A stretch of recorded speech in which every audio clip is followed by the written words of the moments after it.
Okay, little watercolor tutorial here, blending two colors. This is one technique that I often use.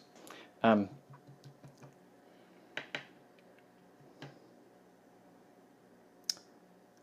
done the top row. The first time through I did all three layers, all three rectangles, excuse me, the same as this one, 1, 2, 3.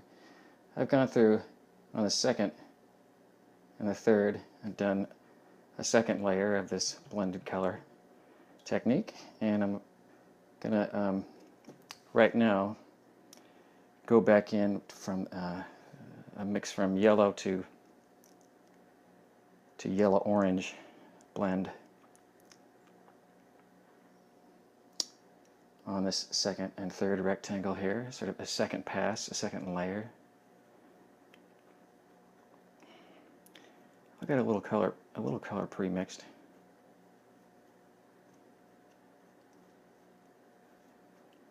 That was probably too much. Oh well.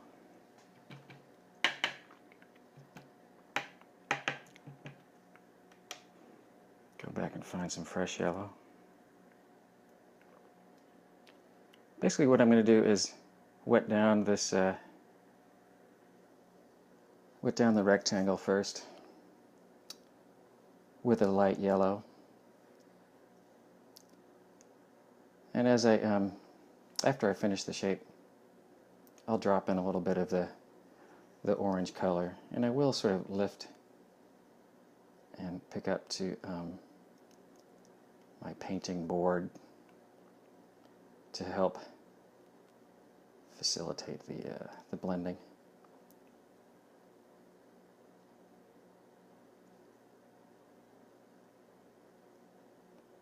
So there's a little bit of yellow. I'll wash that out.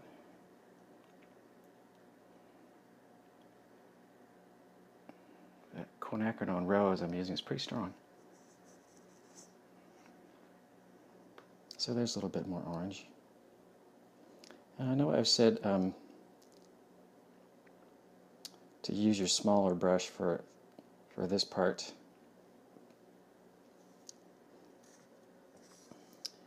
I may be rethinking that. As long as you can keep the amount of water that you're introducing not too wet, then it can help to be using the 12 round for this as well.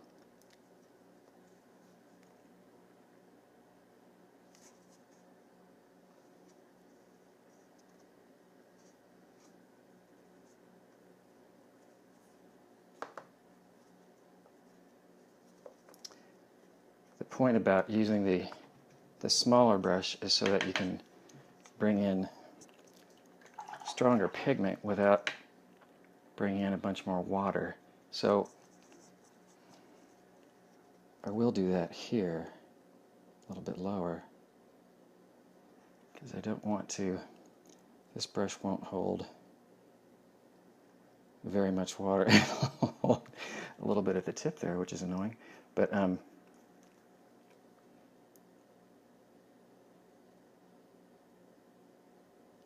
only want to bring in a little bit more pigment right here.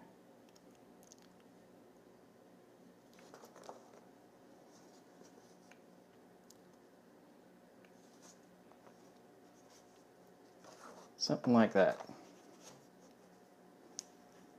Hopefully that was all on camera.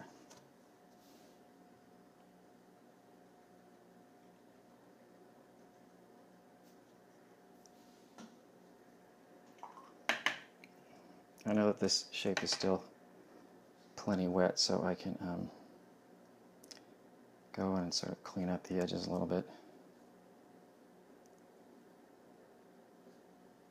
As you can tell, I'm not that worried about clean edges. Oh, in the famous words of Daffy Duck, let's try that again.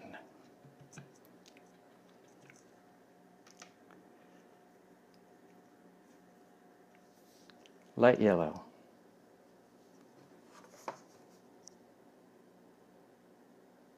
So it's sort of a medium yellow. The yellow doesn't, by definition, doesn't get that dark, but that's sort of a medium strength mix.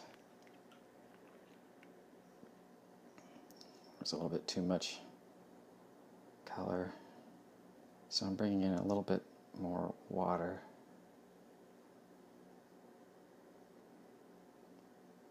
In watercolor, of course, water is, for all intent and purposes, the color that is beneath the brush, which is at the beginning white. I try to think of it as adding white more than anything else.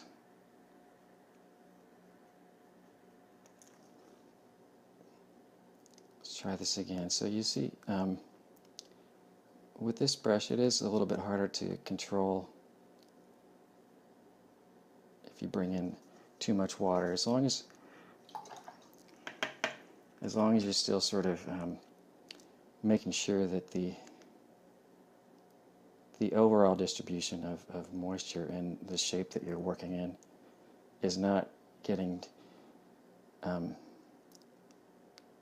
too ununiformly, is that a word?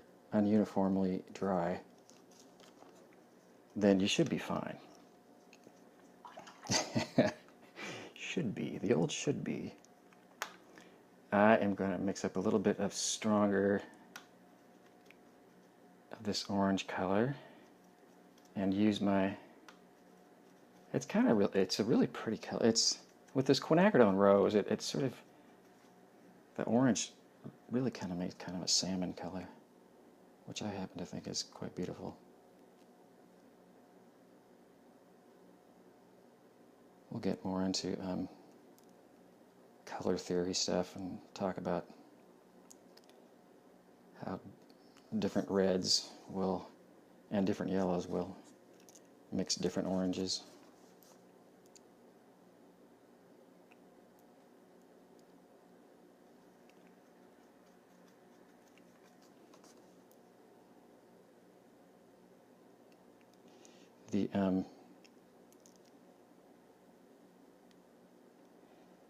The rectangle in the middle there is probably too dry to bring in some stronger color over on the right side.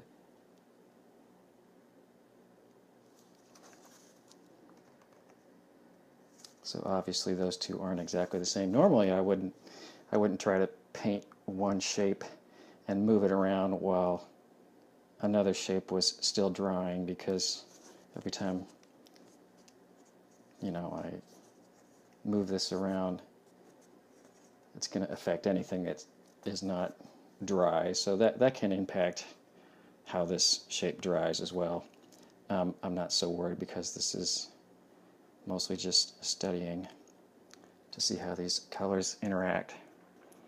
I want a little bit more of a not that, a little bit more sort of in-between color, transitional color. And even that, I'm not sure, but that's the fun of this. As long as you're sort of doing it and keeping the whole shape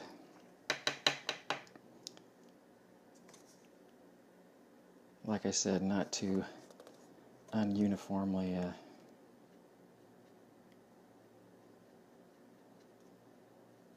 moisturized, whatever I'm going to say. But this is a good example of how you can sort of try to shift something and you think it's going to be a nice, simple, quick fix, and then it ends up not being. And there's always a trade-off between fussing with it too much, which is really easy to do,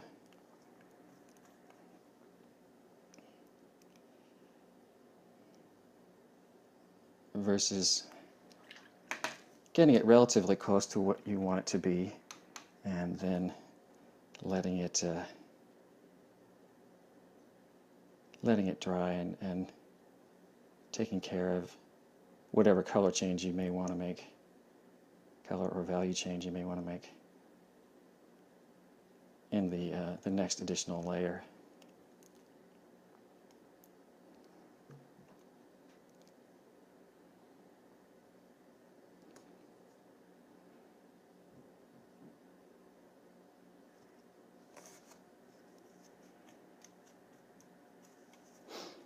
And because I can't leave well enough alone,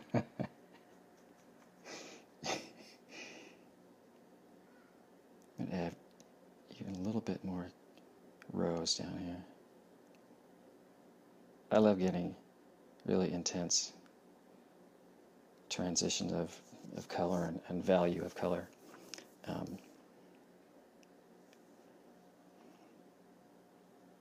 Yeah, I'll call that one fine.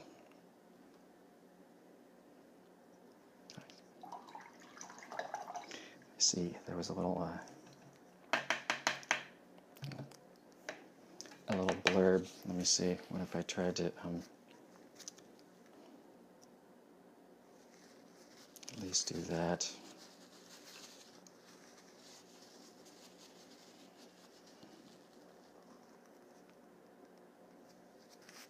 And that.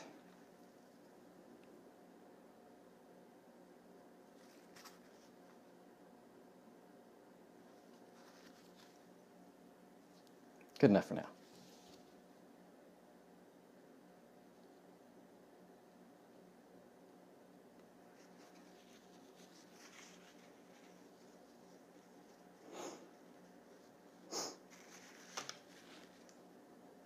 How about the violet, the pink quinacridone rose, and phthalo blue? What you're going to notice is, as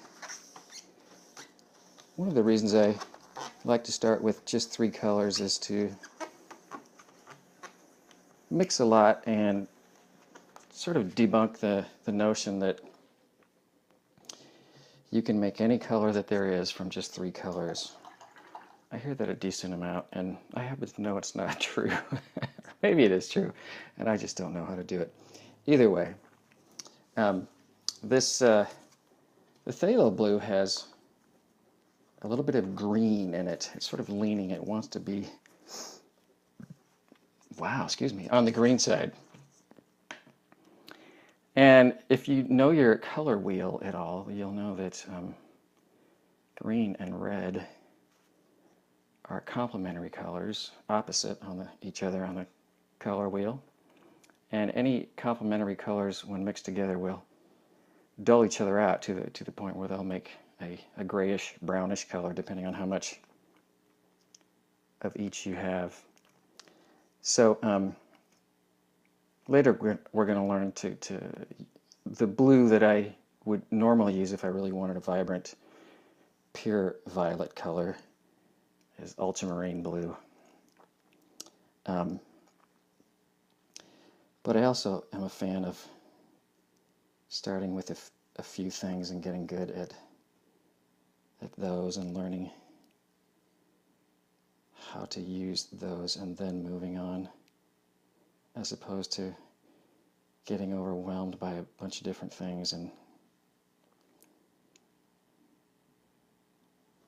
not really learning or understanding technique.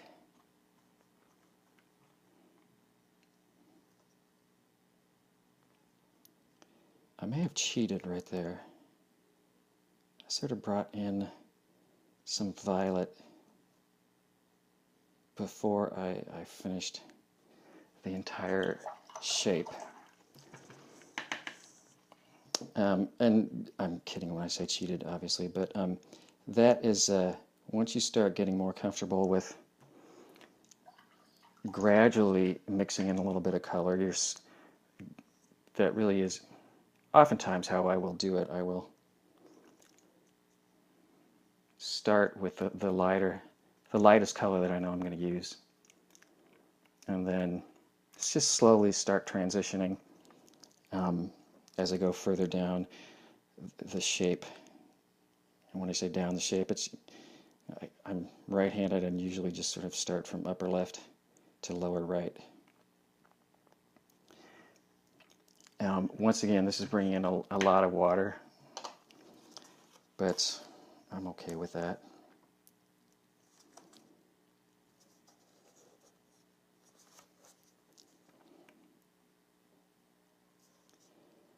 One of the things I do when I am trying to mix it on the paper and blend it together evenly is obviously it's going to start drying a little bit faster up in the upper left corner versus the lower right corner. So what happens is if you introduce way too much wet color right here and the upper left section has started drying quite a bit, if, like I say, it's the distribution is really non-uniform. I got to come up with a better word than that, but then it'll start really having too much of a difference in how wet and how dry they are, and then they'll stop being able to the paper and the paint and the water will stop being able to sort of mix together in a nice, happy, fun, clean way. Can't make really good friends anymore, and so you'll get a harder line. So what I often do is if I do bring in too much wet color or water in general, I'll lift it so the watery part starts blending a little bit more with the drier part, but not all the way, so that I'll sort of make it so the transition of dry to wet is much more even. Here I'm going to try just bringing in stronger blue, a little bit of stronger blue.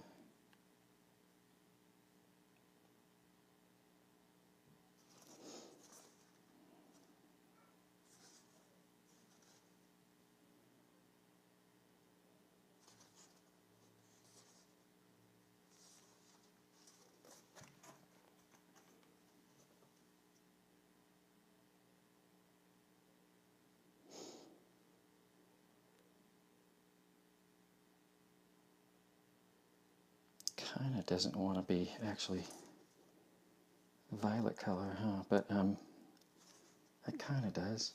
And I'm going to call that good and know that I can make it more violet on the next pass if I want. But let's try that one more time.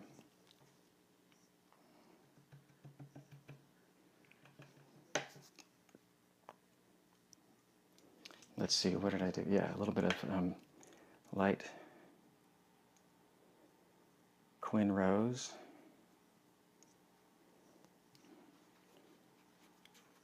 And like last time, I got down to about here, and I started transitioning in a little bit of violet color, which maybe I'll do again, because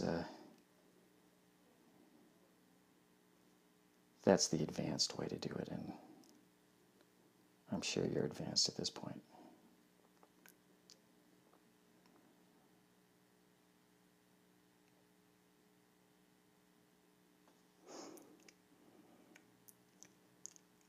What you mean? The important thing is to make sure that you don't introduce a color with a really different sort of amount of water. And what I introduced was darn close to the definition of too watery to be mixed with what was already there in a clean way. But I think we'll do this. So you can tell it's sort of gray. It's kind of it's a beautiful color. It's a gray violet. But the reason why it's grayish, now I'm doing that blend where it's drier up here and wet down here, so I'm trying to sort of even out the transition by just moving things around. But back to the reason it's gray is is because of that complementary color aspect. It's introducing just a bit of green. The phthalo blue is, and that is interacting with the red and graying it out.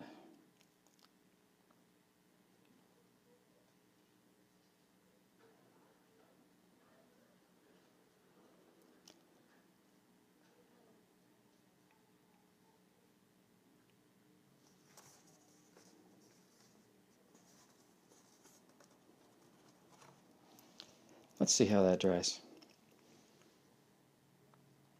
One of my favorite phrases that I came up with in watercolor is, man, that looks great.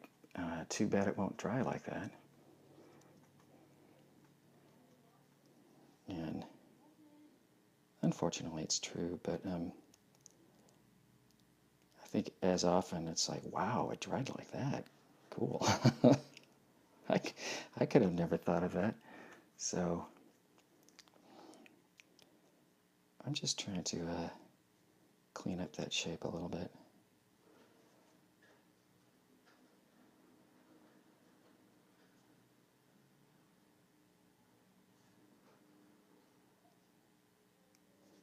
And I know you can tell that I'm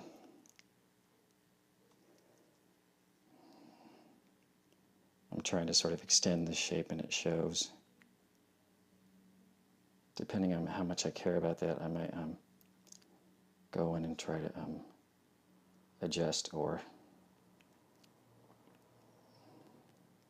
call it good.